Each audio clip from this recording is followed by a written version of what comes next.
Media पे दिख रहा है कि भैया देश में आग लगी हुई है, हिंदू मुस्लिम हिंदू मुस्लिम हिंदू मुस्लिम, और हम मतलब साउथ से नॉर्थ चले हैं और एक व्यक्ति ने कुछ बुरी बात नहीं बोली, एक व्यक्ति ने कुछ गलत नहीं बोला, एक व्यक्ति ने कुछ मतलब धमकी नहीं दी। एक्चुअली ये मानव का असल स्वभाव यही है कि उसके अंदर बैर नहीं है, लोगों को भड़काया जाता है, पर असल में जो भारतीय हैं वो बहुत प्यार मोहब्बत और भाईचारे वाले हैं। ईस्ट इंडिया कंपनी 2 है आज सरकार में बैठी, तो से वही खेल है, चीजें वही है, और एक ही चीज इसमें कौन सी, ये ईस्ट इंडिया कंपनी है या ये वेस्ट इंडिया कंपनी है?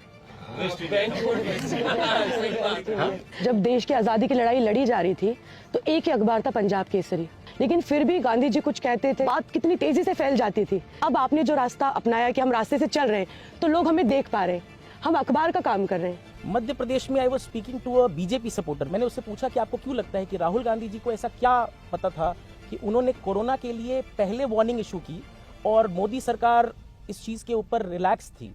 उन्होंने एक बड़ी बिजार बात कही, उन्होंने कहा कांग्रेस का अपना एक इंटेलिजेंस apparatus है जो वर्ल्ड ओवर फंक्शन करता है, which is more developed than the Mossad। आप जैसे बोलते हो कि नफरत छोड़ो और डरो मत, पर अगर उसके खिलाफ कोई बोलता है सोशल मीडिया पे तो मेरी नफरत नहीं खत्म होती है, मेरा डर ये पता नहीं क्यों है। हेट्रेड क्या है? एनर्जी है, उसके अंदर कोई डिस्टर्बेंस है, वो एनर्जी निकालने की कोशिश कर रहा है, ठीक है, वो कुछ भी कर ले, कहीं भी धकेले, जैसे ही मैं उसके काउंटर नहीं जाऊंगा वो मेरी है।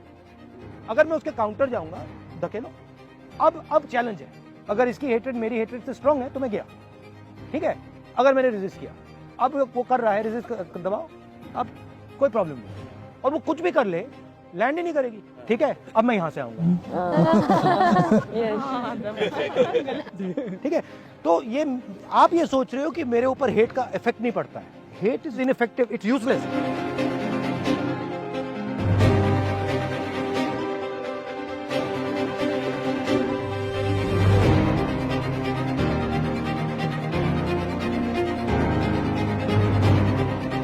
यात्रा का जो पूरा मेरे लिए एक मतलब निकला कि जो राजनीति है वो सिर्फ दिल्ली में बैठ के या स्टूडियो में बैठ के सोशल मीडिया में बैठ के नहीं, तो उसके लिए निचले स्तर पे जाके लोगों को उस राजनीति का हिस्सा बनाने की।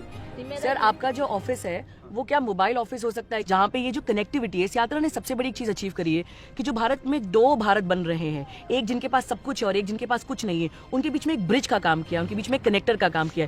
एक जगह को पावर का गढ़ नहीं बनाया जाए, एक कांस्टेंट फ्लो के स्टेट में रहा जाए। मोदी तो अपने मन की बात बोलते, तो आप तो हमारे नेता पूरे जन की बात सुनते, तो कैसे इतना पेशेंट आपको किधर से मिलते?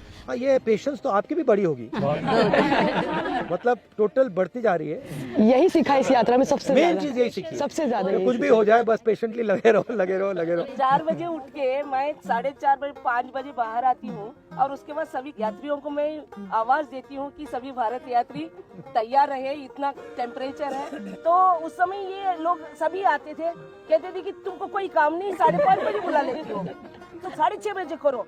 उसी समय के 6 बजे से आगे बढ़ ही नहीं रहे।